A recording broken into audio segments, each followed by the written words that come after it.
नमस्कार, जय श्री सीताराम। आप देख रहे हैं wonderful Chitrakoot, the hub of divine tourism. इस समय हम हैं चित्रकूट के महंत श्री दिव्य जीवन दास जी महाराज के साथ। महाराज जी ने महाकुंभ में कल्पवास किया है और हर एक शाही अमृत स्नान में शामिल हुए हैं।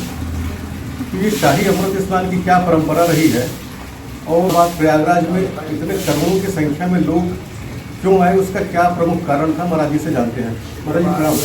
आप प्रयागराज में रहे पूरे टाइम, तो ये जो महाकुंभ था इसमें इतनी बड़ी संख्या में लोगों के आने के पीछे क्या कारण था? इसमें हमारे देश की जनता जनार्दन की प्रबल आस्था सनातन धर्म, संस्कृति, अध्यात्म के प्रति अटूट लगाव। इसी कारण से ये जानते हुए भी कि वहाँ पर मृत्यु तक का खतरा है, लेकिन उनकी अटूट श्रद्धा भाव के कारण से वो इतनी बड़ी संख्या में, इतनी शीत लहर में, इतनी कठिनाइयों को झेलते हुए भी महाकुंभ का स्नान उन्होंने किया। इसमें किसी प्रकार का संदेह नहीं। वर्गीय चीज ये देखने में कि जो लोग प्रयागराज जा रहे थे वो लौट के चित्रकूट भी आ रहे थे। प्रयागराज में डुबकी लगाने के बाद चित्रकूट में आना और मंदाकिनी इसमें स्नान करना, इसके पीछे क्या कारण है? कहते हैं कि प्रयागराज को खुद भी मंदाकिनी स्नान करने आना पड़ता है। भगवान राम ने सारे तीर्थों का राजा प्रयागराज को बनाया, लेकिन चित्रकूट वहाँ पर उपस्थित नहीं हुए। भगवान राम से प्रयागराज ने शिकायत की कि प्रभु सारे तीर्थ तो आपकी इजाजत के अनुसार मेरे पास आए, लेकिन चित्रकूट क्यों नहीं आए? भगवान राम ने मुस्कुरा करके और उत्तर दिया कि भाई चित्रकूट मेरा घर है, मेरा सदा सर्वदा निवास है, अपने घर का राजा मैं नहीं बना सकता। यहाँ पर तो आपको स्वयं आना पड़ेगा और माँ मंदाकिनी में स्नान करना पड़ेगा, तभी आपके पापों का क्षार होगा। जब पापों का क्षार करते करते प्रयागराज का वर्ण श्याम वर्ण हो जाता है, कौवे जैसा हो जाता है, तो अपने उस पुराने स्वरूप को प्राप्त करने के लिए हंस रूप में आने के लिए प्रयागराज स्वयं अचला सप्तमी, माघ महीने की शुक्ल पक्ष की सप्तमी यानी अचला सप्तमी के दिन चित्रकूट पधारते हैं और राम घाट में माँ मंदाकिनी में डुबकी लगाते हैं और पुनः अपने हंस स्वरूप में आकर के यहाँ से वापस जाते हैं। ऐसी परंपरा। ये भी कहते हैं कि मगर चित्रकूट है, यहाँ पर एक राघव प्रयाग घाट है, तो ये कहाँ पर है, क्या स्थिति है आज की? राघव प्रयाग घाट राम घाट के सन्निकट है, वहीं पर है। और भगवान राम ने जब सुना कि हमारे पिताजी का स्वर्गवास हो गया है, तो उन्होंने राघव प्रयाग घाट आकर के और अपने पिता का श्राद्ध कर्म यानी दशरथ जी का श्राद्ध कर्म संपादित किया, क्योंकि सबसे ज्येष्ठ भ्राता थे, तो उन्हीं को यह अधिकार था पिता का श्राद्ध कर्म करने का।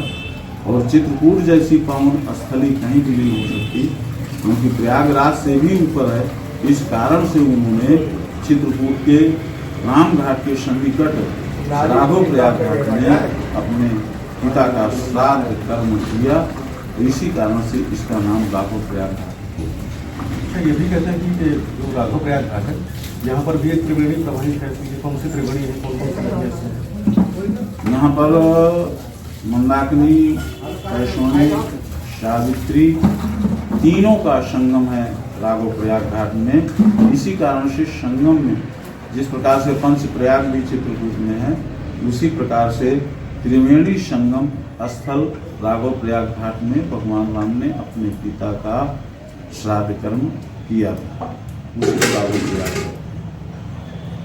महाराज ये जो राघव प्रयाग घाट है, तो इसमें अभी तक क्या स्थिति, इसकी भौगोलिक स्थिति क्या है? इसमें जो नदियाँ आती हैं वो कहाँ से निकली हुई है, किस कारण से प्रकट हुई है, इसको लेकर क्या कहानी है, क्या मान्यता है? सरयू नदी कामतानाथ जी से प्रवाहित होकर के माँ मंदाकिनी में मिलती है, उसी में सावित्री नदी भी आकर के मिलती है। इस प्रकार से मंदाकिनी और सरयू और सावित्री तीनों का संगम स्थल राघव प्रयाग घाट कहा जाएगा। यहाँ पर तीनों नदियाँ परस्पर पहले सरयू और सावित्री मिल जाती हैं, इसके पश्चात तीनों का मां मंदाकिनी में संगम होता है। जिस प्रकार से संगम प्रयाग में सरस्वती के दर्शन नहीं होते हैं फिर भी उनका संगम वहाँ पर है, उसी प्रकार से सावित्री के यदि दर्शन नहीं होते तीनों का संगम प्राप्त हो जाता है। कहा गया है कि चित्रकूट अति विचित्र पावन कर्म पवित्र, तो ये क्या पवित्रता है चित्रकूट की? चित्रकूट तो बहुत ही पावन है, क्योंकि यहाँ पर अभी नहीं, त्रेता में नहीं, भगवान राम नहीं, राम के पूर्व सतयुग में भी यहाँ पर अत्रियादि मुनिवर बहु बसई करई जोग जप तप तन कसई। यहाँ पर ब्रह्मा जी ने यज्ञ किया, 360-65 यज्ञ किए उन्होंने, तो उस यज्ञों से भी पवित्र हुई। अनेक ऋषि मुनियों ने शरभंगा, सुदीक्षण, अत्रि आदि अनंत ऋषियों ने यहाँ पर अनंत समय तक तपस्या की, जिसके कारण से इसकी पवित्रता, इसकी पावनता बहुत ही उच्च कोटि की हो गई। अन्यत्र कहीं भी ऐसा सुलभ नहीं है। इसी कारण से भगवान राम को अतिशय प्रिय और तुलसीदास जी को अभी 500 वर्ष दर्शन हो रहे।